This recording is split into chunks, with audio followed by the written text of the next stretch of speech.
ಬಾಲು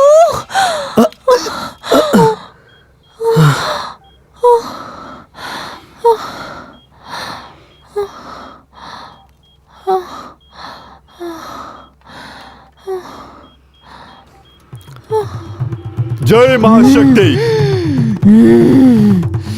ಜೈ ಮಹಾಶಕ್ತಿ. ಹೊರಟೋಗು, ಹೋಗಲ್ಲ ಹೊರಟೋಗು. ಹೋಗಲ್ಲ, ನಾನ್ ಸತ್ರುನು ಹೋಗಲ್ಲ.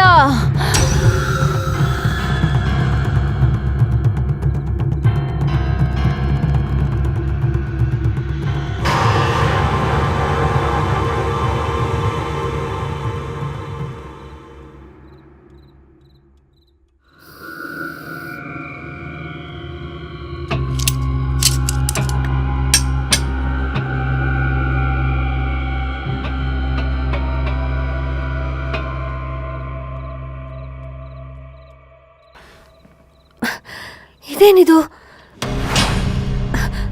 ಲಾಕ್ ಹೇಗೆ ಓಪನ್ ಆಯ್ತು? ನಾನು ಎಷ್ಟೇ ಟ್ರೈ ಮಾಡಿದ್ರು ಓಪನ್ ಆಗಿರ್ಲಿಲ್ವಲ್ಲ. ಹಾಗಂತ ಈ ರೂಮಲ್ಲಿ ಏನಿದೆ?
ತೇಜೋಮಯವಾದ ಭಾಸ್ಕರನ ಕಿರಣಗಳಿಂದ ದಿನೇ ದಿನೇ ಪ್ರವರ್ಧಮಾನವಾಗಿ ಉದಯಿಸುವ ಪ್ರೇಮ ಕಾವ್ಯ.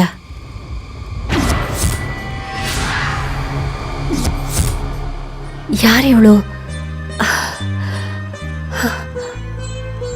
ಇವಳೇನ ಅಂಗುಳಿಕಾ?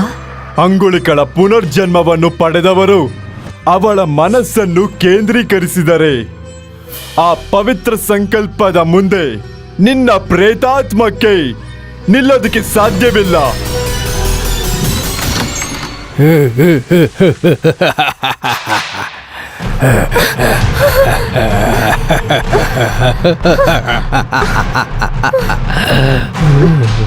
ಅನುಭವಿಸು, ಅನುಭವಿಸು, ಅನುಭವಿಸೇ ಅಂಗುಳಿಕ.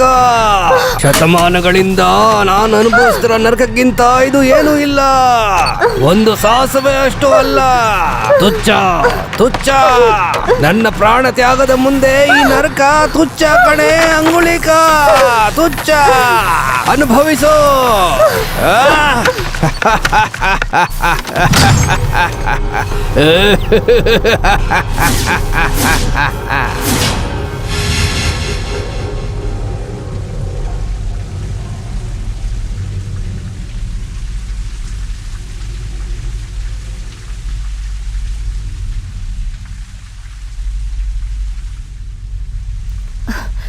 ಎಲ್ಲ ನಾರ್ಮಲ್ ಆಗೇ ಇದೆಯಲ್ಲ. ಇದೆಲ್ಲ ನಿಜಾನಾ ಅಥವಾ ಕನ್ಸ?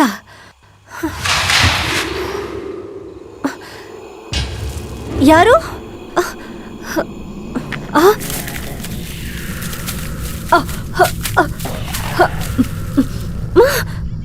ಯಾರದು?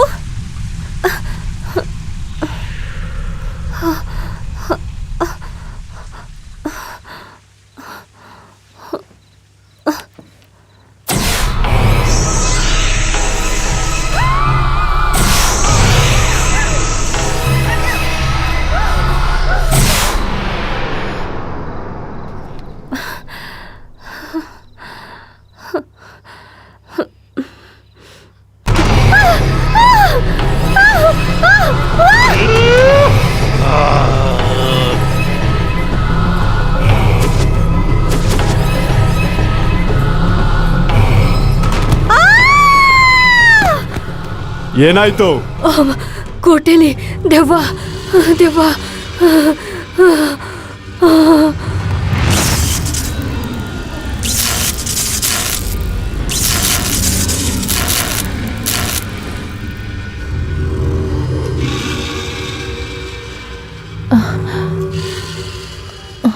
ಹಾಗಾದ್ರೆ ಪ್ರವಳಿಕಾಗಿ ಏನಾಯ್ತು? ಪ್ರಿಯಾ ಓಕೆ ಅಲ್ವಾ? ನಡೆದಿರೋ ಇನ್ಸಿಡೆಂಟ್ಸ್, ನಡೀತಾ ಇರೋ ಇನ್ಸಿಡೆಂಟ್ಸ್ನ ನೋಡಿದ್ರೆ ಈ ಕೇಸಲ್ಲಿ ಮನುಷ್ಯರ ಜೊತೆ ಮಿಸ್ಟೀರಿಯಸ್ ಪವರ್ ಕೂಡ ಇದೆ. ಏನೋ ಮಾಡಬೇಕು ಅಂತ, ಏನೋ ಹೇಳಕ್ ಟ್ರೈ ಮಾಡ್ತಿದೆ ಅಂತ ನನಗೆ ಅನ್ನಿಸ್ತಾ ಇದೆ. ಟೆಲಿಪತಿ ಮುಖಾಂತರ ನಾನು ನೋಡಿದಕ್ಕೂ ಇದಕ್ಕೂ ಏನೋ ಕೋಇನ್ಸಿಡೆನ್ಸ್ ಇದೆ. What's going on Gautam? Yes Priya, ದೇವರು ದೆವ್ವ ಅಂತ ಡಿವೋಷ್ನಲ್ ಆಗಿರುವಂತಹ ರಾಮನೇ ಕ್ರೈಮ್ ಮಾಡಿರ್ತಾನೆ ಅಂತೀಯ, ಅಷ್ಟೇನಾ? ನೋ, ಖಂಡಿತವಾಗ್ಲೂ ಹೇಳಕ್ಕಾಗಲ್ಲ. ಆದರೆ ಅಷ್ಟೇ ಖಂಡಿತವಾಗ್ಲೂ ಪ್ರವಳಿಕಾಗೆ ಏನು ನಡೆದಿದೆ ಅಂತ ಅವನಿಗೆ ಗೊತ್ತು. ಪ್ರತಿ ಮಿಸ್ಟರಿ ಕೇಸ್ನಲ್ಲೂ ಯಾರೋ ಒಬ್ಬರು ಬ್ರೇಕಿಂಗ್ ಪಾಯಿಂಟ್ ಆಗ್ತಾರೆ. ಅದೇ ಥರ ಈ ಕೇಸ್ನಲ್ಲಿ breaking point Raman. Let's go. ಹಾಂ, 6 ಶತಮಾನಗಳಿಂದ ಇರುವಂತ ಪ್ರೇತಾತ್ಮ ಈಗ ಮತ್ತೆ ಅದಕ್ಕೆ ಜೀವ ಬರುತ್ತಾ? ಅಂಗುಳಿಕ ಸೂರ್ಯಗ್ರಹಣ ಮತ್ತೆ ಸಂಭವಿಸುತ್ತಿದೆ. ಅದೇನ್ ನಡೆಯುತ್ತೋ?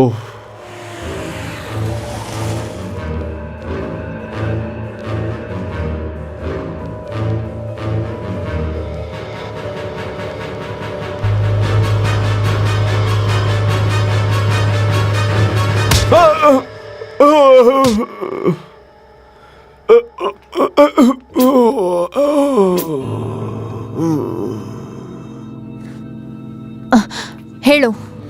ನಿನ್ನ ಮೋಡಿ ಮಾತುಗಳಿಂದ ಇಲ್ಲಿರೋ ಜನರನ್ನ ಏಮಾರಿಸ್ಬೋದು, ನಮ್ಮನ್ನಲ್ಲ.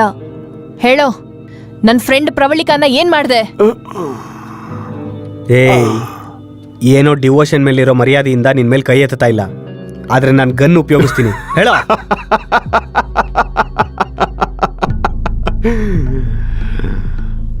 ಅವತ್ತೇ ಹೇಳ್ದೆ ತಾನೆ, ನಿಸ್ಸಹಾಯಕರಾಗಿ ನಿಂತಿರುವ ನಿಮಗೆ ಯಾವ ಕಡೆಗೆ ನೋಡಿದ್ರು ನಾನೇ ಕಾಣಿಸ್ತೀನಿ ಅಂತ.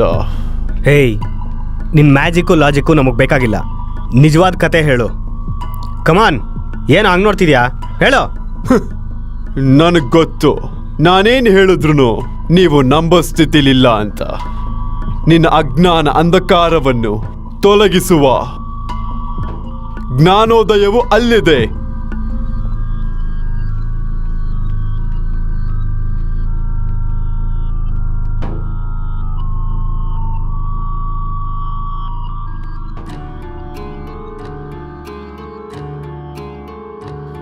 ಅಂಗುಳಿಕಾ, ಚಂಚಲವಾಗಿರುವಂತ ನಿನ್ನ ಮನಸ್ಸನ್ನು ಬಿಟ್ಟು ಏಕಾಗ್ರತೆಯಿಂದ ಓದು. ನಿನ್ನ ಅಂತರಂಗದಲ್ಲಿರುವಂತ ಪ್ರತಿಯೊಂದು ಪ್ರಶ್ನೆಗಳಿಗೆ ಉತ್ತರ ಸಿಗುತ್ತೆ. ಅಂಗುಳಿಕಾ ಪ್ರವಳಿಕಾ ತರ ಇದ್ದಾಳಲ್ಲ? ಕಾಲ ಚಕ್ರಾಧಿಪತಿಯಾದ ಭಾಸ್ಕರನ ಅಂಶದಿಂದ ದಿನ ದಿನ ಪ್ರವರ್ಧಮಾನವಾಗಿ ಸಾಮಂತರಾಜರ ಸಹಯೋಗದಲ್ಲಿ ಸುರಕ್ಷೆಯಾಗಿ ಸುಭಿಕ್ಷವಾಗಿ ರಾರಾಜಿಸುತ್ತಿರುವ ರಾಜ್ಯ ಅಂಗಾರಿಕ ಮಹಾ ಸಾಮ್ರಾಜ್ಯ. ಸಾಮಂತ ರಾಜನಿಗಿದ್ದ ಪರಿಧಿಯನ್ನು ಉಲ್ಲಂಘಿಸುತ್ತಾ ರಾಜ್ಯಾಕಾಂಕ್ಷೆಗೋಸ್ಕರ ಅಡ್ಡ ಬರುವಂತ ಎಲ್ಲ ರಾಜ್ಯಗಳನ್ನು ಕಬಳಿಸುತ್ತಾ ರಾಜರ ತಲೆ ಕತ್ತರಿಸಿ ರಾಣಿಯನ್ನು ತನ್ನ ವಶಪಡಿಸಿಕೊಳ್ಳುವುದು ಕಾಳಿಂಗನ ಹುಟ್ಟುಗುಣ. ಕಾಮ ವ್ಯಾಮೋಹ ನನ್ನ ಇಚ್ಛೆ. ನಾಳೆ ಅಂಗುಳಿಕಳ ಜನ್ಮ ದಿನೋತ್ಸವ. ಮಹೋಜ್ವಲ ಚರಿತ್ರೆಯುಳ್ಳ ಅಂಗಾರಿಕ ರಾಜ್ಯ ಸಿಂಹಾಸನ ಅಂಗುಳಿಕ ದೇವಿಯ ಪಟ್ಟಾಭಿಷೇಕಕ್ಕೋಸ್ಕರ ಎದುರು ನೋಡ್ತಾ ಇದೆ. ಆ ದಿನವೇ ಅಂಗುಳಿಕಳ ಜನ್ಮ ದಿನೋತ್ಸವ. ಆ ಸಮಯಕ್ಕೆ ರಾಜ್ಯಸಭೆಗೆ ಬಂದರು ಮಹಾ ಋಷಿಗಳು. ಅಂಗುಳಿಕಳ ಜೀವನದಲ್ಲಿ ಮುಂಬರುವ ಪ್ರಮಾದದ ಬಗ್ಗೆ ಹೇಳುತ್ತಾ ದಗದಗ ಉರಿಯುತ್ತಿರುವ ಹೋಮಾಗ್ನಿಯಲ್ಲಿ ಉಕ್ಕಿನ ಲೋಹಕ್ಕೆ ಅಬ್ರಕವನ್ನು ಬೆರೆಸಿ ಬೆಳ್ಳಿಯನ್ನು ಬೆನ್ನುಮೂಳೆಯನ್ನಾಗಿ ಸ್ವರ್ಣ ಮಣಿಮಯಗಳಿಂದ ಶೃಂಗರಿಸಿ ಗಂಗಾ ನದಿಯ ತೀರದಲ್ಲಿ ಎಳೆ ಸೂರ್ಯನ ಬಿಸಿಲಿನಲ್ಲಿ ಪ್ರಸಾದಿಸಲ್ಪಟ್ಟ ಆ ಸೂರ್ಯನ ಪ್ರಸಾದವಾದ ಈ ಅಂಗುಳಿಕ ಗ್ರಹಣ ಸಮಯದಲ್ಲಿ ಅಷ್ಟೇ ಅಲ್ಲ, ಎಲ್ಲಾ ಸಮಯದಲ್ಲಿ ಅವಳಿಗೆ ರಕ್ಷಣೆಯನ್ನು ಕೊಡುತ್ತದೆ ಎಂದು ಆಶೀರ್ವದಿಸಿದರು. ರಾಜ್ಯದ ಪರಿಸ್ಥಿತಿಯನ್ನು ತಿಳ್ಕೊಳ್ಳೋದಕ್ಕೆ ಅಂಗುಳಿಕ ಒಬ್ಬಂಟಿಯಾಗಿ ಸಂಚರಿಸುತ್ತಿದ್ದಾಗ ಕೆಲವು ಕಳ್ಳರು ಆಕ್ರಮಣ ಮಾಡಿದರು. ದೇಶ ಸಂಚಾರಿಯಾದ ಅಶೋಕನು ಅವರ ಮೇಲೆ ಆಕ್ರಮಣ ಮಾಡಿ ಅಂಗುಳಿಕಳನ್ನು ಕಾಪಾಡಿದ. ಅಂಗುಳಿಕಳಿಗೆ ಅವನನ್ನು ನೋಡಿ ಅನುರಾಗ ಉಂಟಾಯಿತು. ಅವಳ ಅಂದ ಚಂದಕ್ಕೆ ಮನಸ್ಸೋತು. ಆಹಾ, ಸಾವಿರಾರು ಮೈಲಿಗಳು ಪ್ರಯಾಣ ನಡೆಸಿದ ಮೇಲೆ ಕೋಟಿ ವಜ್ರಗಳ ಬೆಲೆ ಬಾಳುವಂತಹ ನಿನ್ನ ಸೌಂದರ್ಯ ಸಿಕ್ಕಿದ್ದು ನನ್ನ ಅದೃಷ್ಟ. ಅಶೋಕನನ್ನು ತನ್ನ ಹೃದಯದೊಳಗಿಟ್ಟುಕೊಂಡು ಪ್ರೀತಿ ಮಾಡುತ್ತಿದ್ದಾಳೆ ಅಂಗುಳಿಕ. ಹಾಗೆ ಅವರಿಬ್ಬರು ಪ್ರೇಮ ಪಕ್ಷಿಗಳಾಗಿ ಪ್ರಕೃತಿಯಲ್ಲಿ ಒಂದಾಗಿ ತಮ್ಮದೇ ಲೋಕದಲ್ಲಿ ವಿಹರಿಸುತ್ತಿದ್ದರು. ಋಷಿ ಮುನಿಗಳು ಹೇಳಿದ ಪ್ರಮಾದವು ಅಂಗುಳಿಕಳನ್ನು ಹುಡುಕಿಕೊಂಡು ಸಮುದ್ರಗಳನ್ನು ದಾಟುತ್ತಾ ಈಜಿಪ್ಟ್ ಮಾಂತ್ರಿಕನ ರೂಪದಲ್ಲಿ ಬರುತ್ತಾ ಇತ್ತು. ಅಂಗುಳಿಕಳ ಪತ್ತೆಗಾಗಿ ಕ್ಷುದ್ರ ಪೂಜೆಯನ್ನು ಮಾಡುತ್ತಿದ್ದ ಮಾಂತ್ರಿಕನನ್ನು ಕೊಲ್ಲಲು ಬಂದರು ಕಾಳಿಂಗವರ್ಮನ ಸೈನಿಕರು. ಅವನನ್ನು ಕೊಲ್ಲಲು ಬಂದ ಸೈನಿಕರ ಅಂಗಬಲವು ಆ ಮಾಂತ್ರಿಕನ ಮಂತ್ರಬಲಕ್ಕೆ ತತ್ತರಿಸಿ ಸೋತು ಹೋದರು. ಮಾಂತ್ರಿಕನ ಕ್ಷುದ್ರ ಶಕ್ತಿಯ ಬಗ್ಗೆ ಕಾಳಿಂಗವರ್ಮನಿಗೆ ಹೇಳಿದರು ಸೈನಿಕರು. ಕಾಳಿಂಗನು ಮಂತ್ರವಾದಿಯ ಬಳಿ ಬಂದಾಗ ಆ ಹೋಮ ಜ್ವಾಲೆಯಲ್ಲಿ ಅಂಗುಳಿಕಳ ತೇಜೋರೂಪ ಪ್ರತ್ಯಕ್ಷವಾಯಿತು. ಅದನ್ನು ನೋಡಿದ ಕಾಳಿಂಗ, ಅವಳು ನಾನು ಮದುವೆ ಆಗುವ ಅರ್ಧಾಂಗಿ. ಅವಳು ನಿನ್ನವಳಾದರೆ ಶಯನ ಸುಖ. ಗ್ರಹಣ ದಿನದಂದು ಅವಳನ್ನು ಬಲಿ ಕೊಟ್ಟರೆ ಪ್ರಪಂಚವನ್ನೇ ಆಳುವ ಪಂಚಭೂತಗಳು ನಮ್ಮ ಅಡಿಯಾಳಾಗುತ್ತದೆ. ನಾನು ಚಕ್ರಾಧಿಪತಿಯಾಗುತ್ತೇನೆ. ನಾನು ಮಾತ್ರ ಚಕ್ರವರ್ತಿ ಆಗ್ಬೇಕು. ವಿಷಯ ಗೊತ್ತಾದ ಕಾಳಿಂಗನು ಅಂಗುಳಿಕಳನ್ನು ಸಾಯಿಸಲು ಮುಂದಾದನು. ಪ್ರೇಮದಲ್ಲಿ ಲೀನನಾದ ಅಶೋಕನಿಗೆ ತಾನು ಅಂಗಾರಿಕ ರಾಜ್ಯದ ಯುವರಾಣಿಯನ್ನು ನಾವು ಸೂರ್ಯ ವಂಶದ ಆತ್ಮ ಬಂಧುಗಳೆಂದು ಅವನಿಗೆ ತಿಳಿಸಿದಳು. ತನ್ನ ಸೈನಿಕರೊಂದಿಗೆ ಆ ಪ್ರೇಮಿಗಳಿದ್ದ ಜಾಗಕ್ಕೆ ಬಂದನು ಕಾಳಿಂಗ. ನಿನ್ನ ಮದುವೆ ಆಗ್ಬೇಕು ಅಂತಿದ್ದೆ, ಆದ್ರೆ ನಿನ್ನ ಸಾಯಿಸಿ ನಾನು ಪ್ರಪಂಚಕ್ಕೆ ಚಕ್ರವರ್ತಿ ಆಗ್ತೀನಿ. ಉತ್ತರ ಕುಮಾರನ ಪೌರುಷ ತೋರಿಸ್ಬೇಡ ಕಾಳಿಂದ್ರ. ಆಸೆಗೆ ಮಿತಿ ಇರ್ಬೇಕು. ಬಂದಿದ್ದ ದಾರಿಯಲ್ಲೇ ಹೊರಟೋಗು. ಕೋಪೋದ್ರಿಕ್ತನಾದ ಕಾಳಿಂಗ ಅಂಗುಳಿಕಳನ್ನು ಕಾಲಚಕ್ರದಲ್ಲಿ ಬಂಧಿಸಿದನು. ಅಶೋಕನನ್ನು ಜೀವಂತವಾಗಿ ಸಮಾಧಿ ಮಾಡಿದನು. ಅಂಗುಳಿಕಳನ್ನು ತುಂಬಾ ಪ್ರೀತಿಸುತ್ತಿದ್ದ ಅಶೋಕನು ಸಮಾಧಿಯಿಂದ ಮೇಲೆ ಬರಲು ಪ್ರಯತ್ನ ಮಾಡಿದನು. ಅದಕ್ಕೆ ಕೋಪಗೊಂಡ ಕಾಳಿಂಗ ಆ ಉಂಗುರ ಇರುವಂತ ಬೆರಳನ್ನು ಕತ್ತರಿಸಿದನು. ಆ ಉಂಗುರವನ್ನು ತೆಗೆದುಕೊಂಡು ಅವಳನ್ನು ಸಾಯಿಸಲೆಂದು ಮುಂದೆ ಬರುತ್ತಿರುವಾಗ ಅವಳು ಸೂರ್ಯದೇವನನ್ನು ಪ್ರಾರ್ಥನೆ ಮಾಡಿದಳು. ಓ ಸೂರ್ಯದೇವನೇ, ಈ ಸೂರ್ಯವಂಶದ ಸುಪುತ್ರಿಯ ಕಣ್ಣೀರಿನಿಂದ ನಿನ್ನ ಕಿರಣಗಳು ಮತ್ತಷ್ಟು ಪ್ರಜ್ವಲಿಸಲಿ. ಆ ಕಿರಣಗಳ ಬೆಳಕಿನಿಂದ ಮಾನವ ಮೃಗನನ್ನು ದಹಿಸಿಬಿಡು. ಶತಕೋಟಿ ಜೀವಿಗಳಿಗೆ ಬೆಳಕು ನೀಡೋ ನಿನ್ನ ಕಿರಣಗಳು ಅವನ ಜೀವನದಲ್ಲಿ ಕತ್ತಲು ತುಂಬಬೇಕು. ಯಾವ ಸೂರ್ಯ ಶಕ್ತಿಯನ್ನು ವಶಪಡಿಸಿಕೊಳ್ಳಲು ಹವಣಿಸುತ್ತಿದ್ದಾನೋ ಆ ಶಕ್ತಿಯೇ ಮೃತ್ಯು ಶಕ್ತಿಯಾಗಿ ಅವನನ್ನು ಕಾಡಲಿ. ಕಾಳಿಂಗನಿಗೆ ಶಾಪ ಕೊಟ್ಟು ಆತ್ಮಹತ್ಯೆ ಮಾಡಿಕೊಂಡಳು. ಆ ಕ್ಷಣದಿಂದ ಪ್ರತಿ ಸೂರ್ಯನ ಕಿರಣವು ಕಾಳಿಂಗನಿಗೆ ಮೃತ್ಯು ಸಮಾನವಾಯಿತು. ಬೆಳಕನ್ನು ನೋಡಲಾರದೆ ಕತ್ತಲೆಯಲ್ಲಿದ್ದ ಕಾಳಿಂಗ ಶಾಪ ವಿಮೋಚನೆಗಾಗಿ ಗುಹೆಯಲ್ಲಿ ನಿರೀಕ್ಷಿಸುತ್ತಿದ್ದಾನೆ. ಅಂಗುಲಿಕ ಪುನರ್ಜನ್ಮಕ್ಕೋಸ್ಕರ ನನ್ನ ಆತ್ಮವು ಪ್ರೇತಾತ್ಮವಾಗಿ ಎಷ್ಟು ಯುಗಗಳಾದರೂ ಕಾದಿರುತ್ತೆ.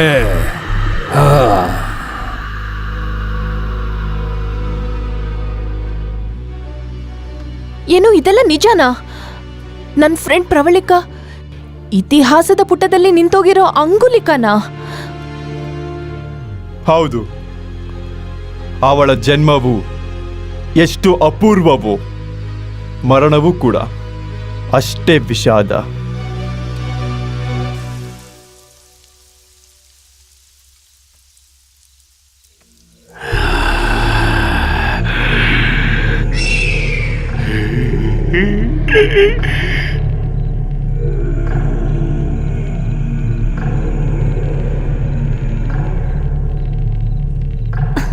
ಯಾರದು?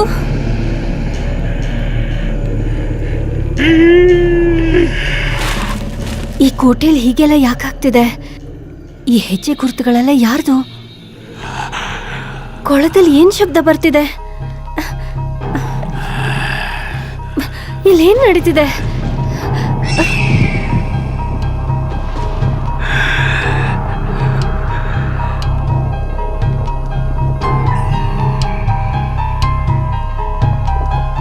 ಈ ಹೆಜ್ಜೆ ಗುರುತು ಯಾರ್ದಾಗಿರ್ಬೋದು?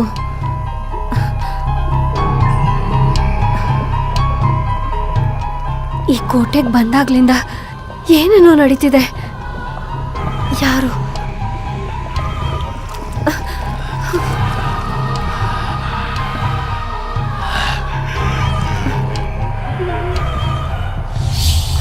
ಏಯ್!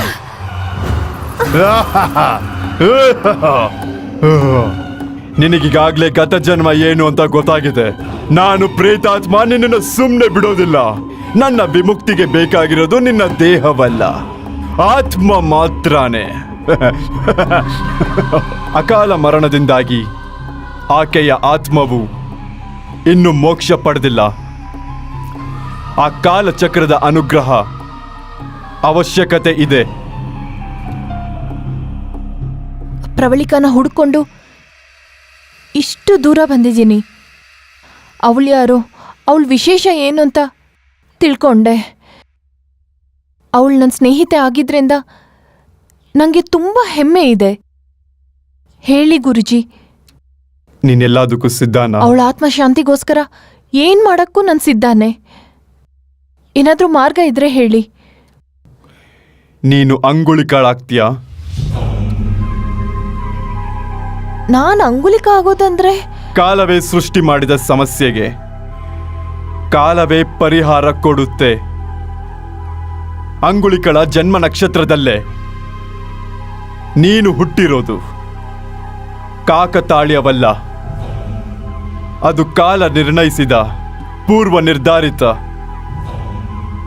ಅಂಗುಳಿಕಳ ಆತ್ಮತ್ಯಾಗಕ್ಕೆ ಶಾಶ್ವತವಾಗಿ ಪರಿಹಾರ ಕೊಡೋಕ್ಕೆ ಆಯುಧವು ನೀನೇ. ಅಂಗುಲಿಗಳಾಗಿ ಬದಲಾಗೋ ಶಕ್ತಿ ನನಗಿದೆಯಾ? ಅದಕ್ಕೆ ಇವಳನ್ನು ಕಾಳಿಂಗ ಪ್ರೇತಾತ್ಮ ಹಿಂಬಾಲಿಸಿತು. ಎಚ್ಚರಿಕೆಯಿಂದ ಕೇಳು. ಸೂರ್ಯಾಸ್ತಮದ ಮೊದಲೇ ಅಂಗುಳಿಕಳ ಆತ್ಮ ಆವಾಹನೆಯಾಗಬೇಕು. ಪ್ರವಳಿಕಳ ದೇಹವನ್ನು ಅಂತ್ಯ ಸಂಸ್ಕಾರ ಮಾಡಿ ಆ ಚಿತಾಭಸ್ಮದಿಂದ ಪ್ರಿಯವರ್ಣಿಗಳಿಗೆ ಅಭಿಷೇಕ ಮಾಡಬೇಕು. ಆಗಲೇ ಅವಳು ಅಂಗುಳಿಕಳಾಗಿ ಮಾರ್ಪಾಡಾಗುತ್ತಾಳೆ. ಇಲ್ಲಾಂದ್ರೆ ನಮ್ಮ ಪ್ರಯತ್ನ ವ್ಯರ್ಥವಾಗುತ್ತೆ.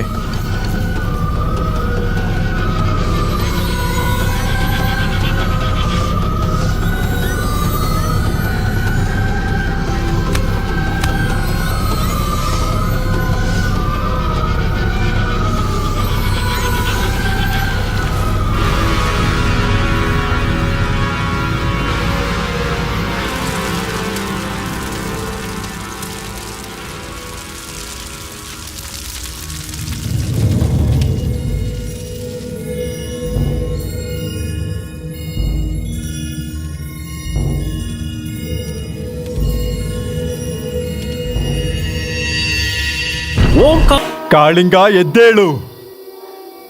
ಉದಯಿಸುವ ಅಂಗುಳಿಕ ಸೂರ್ಯಗ್ರಹಣದ ಸಮಯ ಹತ್ತಿರ ಬರುತ್ತಿದೆ. ಆತ್ಮಕ್ಕೆ ಶರೀರ ಜೊತೆಯಾಗುತ್ತದೆ. ಮಹಾಶಕ್ತಿವಂತನಂತೆ ಎದ್ದೇಳು. ಶತಮಾನಗಳ ನಿರೀಕ್ಷೆಯಿಂದ ಕಾಲವನ್ನೇ ಗೆಲ್ಲುವ ಸಂಕಲ್ಪದಿಂದ ಎದ್ದೇಳು.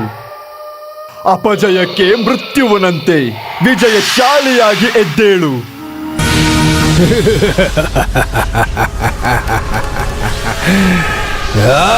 ನಿಲ್ಸು.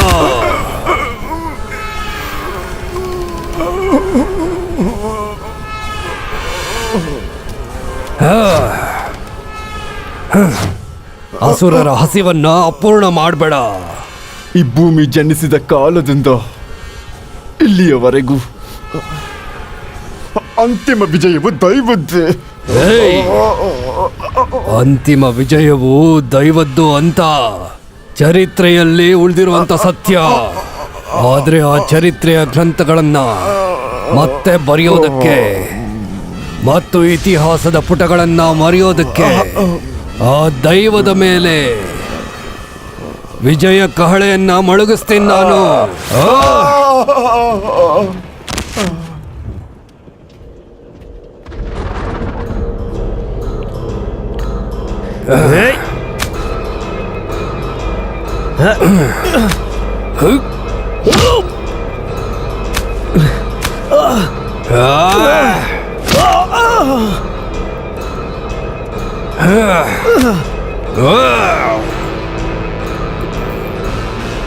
ಶತಮಾನಗಳು ಶೂಲವಾಗಿ, ಯುಗಗಳು ಆಯುಧವಾಗಿ ನನ್ನನ್ನ ಹಿಂಡುತ್ತಾ ಇದ್ದಾಗ, ಕಾಲವು ಕಾರ್ಗತ್ತಲಾಗಿ ಹಿಂಸೆ ಕೊಟ್ಟಿದ್ದಾಗ,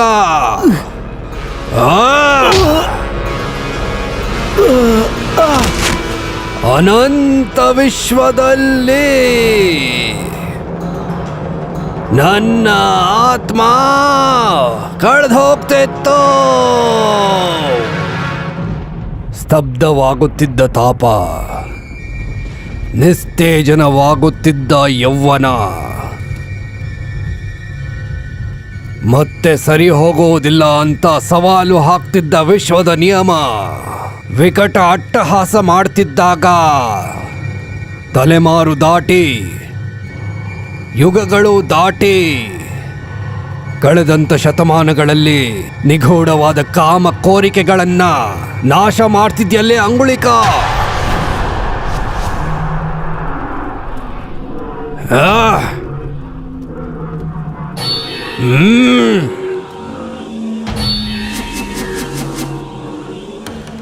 ಕಾಮ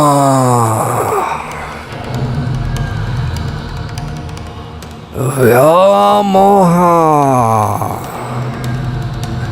ನನ್ನ ಇಚ್ಛೆ,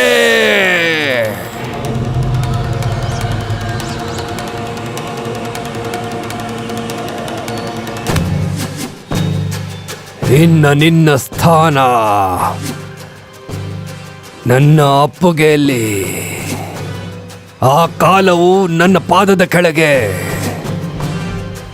ಈ ವಿಶ್ವವೇ ನನ್ನ ಅಧೀನದಲ್ಲಿ.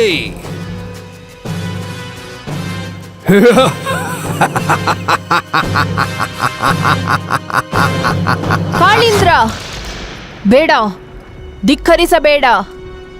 ಜನನ ಮರಣ ದೈವತೀತವಾದದ್ದು. ಆ ದೈವವನ್ನು ಸಹ ಮುನ್ನಡೆಸುವ ಕಾಲಚಕ್ರವನ್ನು ದೋಷಿಸಬೇಡ. ಕಾಲದಿಂದ ಶಿಕ್ಷಿಸಲ್ಪಟ್ಟ ನಾನು ಆ ಕಾಲಚಕ್ರವನ್ನೇ ಸ್ವಾಧೀನಪಡಿಸ್ಕೊಳ್ಳೋದೇ ನನ್ನ ಗೆಲುವು. ಕಾಲಚಕ್ರ ಧರ್ಮಕ್ಕೆ ಪ್ರತೀಕ. ಸಜ್ಜನರಿಗೆ ನೂತನ ಉದಯವನ್ನು ತೋರಿಸಿದರೆ ದುರ್ಜನರ ಪಾಲಿಗೆ ಅದು ಮೃತ್ಯು ಸರ್ಪವಾಗುತ್ತದೆ. ನನಗೆ ಮರಣನ ಗ್ರಹಣವು ನನ್ನ ಪಾಲಿಗೆ ಅನುಗ್ರಹ. ಮರಣವನ್ನೇ ಎದುರಿಸಿ ನಿನ್ನ ಮುಂದೆ ಬಂದು ನಿಂತಿದ್ದೀನಿ. ಇನ್ನು ನನಗೆ ಮರಣವೇ. ಆ ಗ್ರಹಣವಿರೋದು ಇನ್ನು ಕೆಲವು ಗಂಟೆಗಳಷ್ಟೇ. 1 ಗಂಟೆ ಸಾಕು. ಕಾಲಾತೀತ ಶಕ್ತಿಯಾಗಿ ಉಳಿದು ಬಿಡ್ತೀನಿ. ನಾನು ಶಾಶ್ವತವಾದ ಮುಕ್ತಿಯನ್ನ ಪಡೆಯೋದಕ್ಕೆ. ಕಾಳೇಂದ್ರ, ಅನಂತ ವಿಶ್ವದಲ್ಲಿ ನೀನು ತೃಣ ಮಾತ್ರದ ಅಣುವಷ್ಟೇ. ಆ ಅಣುವು ವಿಸ್ಫೋಟವಾಗುತ್ತೆ. ಅಂತ್ಯವಿಲ್ಲದ ಮಹಾಶಕ್ತಿಯಾಗ್ತೀನಿ.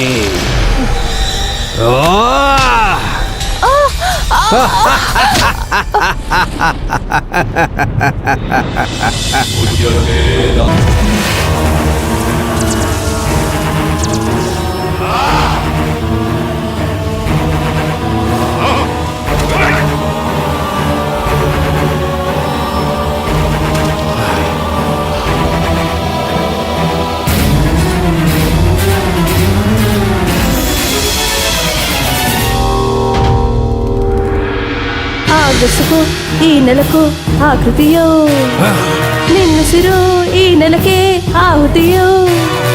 ಕಿರಣಾಗ್ನಿ ಹೆಣ್ಣಾಗಿ ಅವತರಿಸಿ ಗರ್ಭಾಂಶಂ ಸಂಹಾರಕ್ಕೆ ಅಣಿಯಾಗಿ, ಅಗ್ನಿ ಸಾಕ್ಷಿಯಾಗಿ ರಕ್ತಾರ್ಪಣ ನೀಡಿ ತರಿಸುವೆ ಈ ನೆಲವ ಮಿಂದೆ.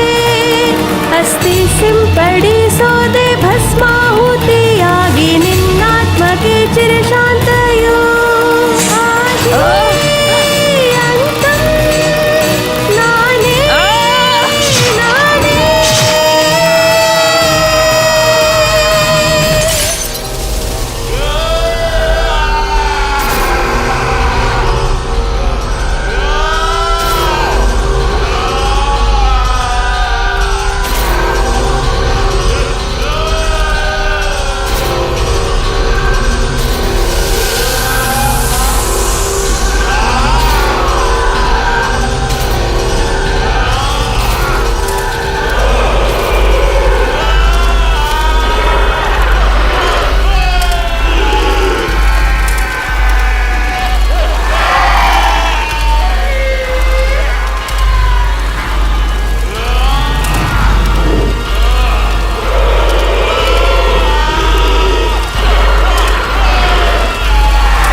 ಪ್ರಿಯಾ ಪ್ರಿಯಾ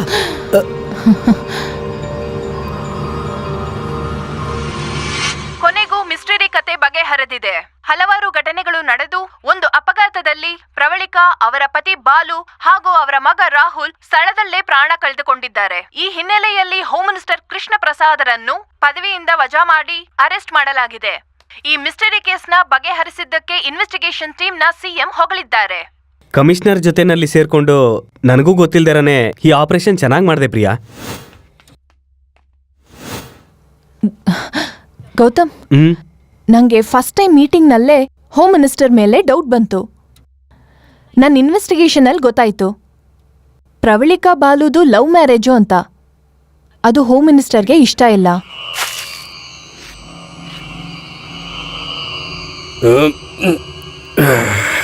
ಪ್ರತಿದಿನ ಟಿವಿಲಿ ಎಷ್ಟೋ ಕ್ರೈಮ್ ಕಥೆಗಳನ್ನು ನೋಡ್ತೀವಿ. ನೋಡಬೇಕು, ಇಲ್ಲ ಅಂದರೆ ನಿನ್ನ ಕ್ರೈಮ್ ಕಥೆನ ನಾನ್ ಟಿವಿನಲ್ಲಿ ನೋಡ್ತೀನಿ. ಸಮಯ ಬಂದಾಗ ಅಳಿಯನ್ನ ಮೊಮ್ಮಗನ್ನ ಸಾಯಿಸ್ಬೇಕು ಅನ್ಕೊಂಡ. ಆದ್ರೆ ಇದರಲ್ಲಿ ಅವನು ಅನ್ಕೊಳ್ದೇ ಇರೋ ಹಾಗೇನೆ ತುಂಬ ಇನ್ಸಿಡೆಂಟ್ಸ್ ನಡೀತು. ಅದರಿಂದ ಅವನು ಕನ್ಫ್ಯೂಸ್ ಆಗ್ಬಿಟ್ಟ. ಇನ್ನೆಷ್ಟು ತಪ್ಪುಗಳನ್ನ ಮಾಡಿ ನಮ್ಮನ್ನ ಟಾರ್ಗೆಟ್ ಮಾಡ್ದ. ಸರ್, ಇನ್ನ ನಮ್ಮ ಸಮಸ್ಯೆ ತೀರ್ದಂಗೆ ಅಲ್ವಾ? ಎಷ್ಟು ಅಮಾಯಕ ಪ್ರಶ್ನೆನಯ್ಯ. ನಾವ್ ಅನ್ಕೊಂಡ್ರೆ ನನ್ನ ಮಗಂದು ಆ ಸಮಸ್ಯೆ ಇರತ್ತಾ? ಹೊರಟೋಯ್ತು. ಸೊ ಯಾವತ್ತಿದ್ರೂ ಕಾನೂನಿಂದ ಯಾರೂ ತಪ್ಪಿಸ್ಕೊಳಕ್ಕಾಗಲ್ಲ. You are so brilliant Priya.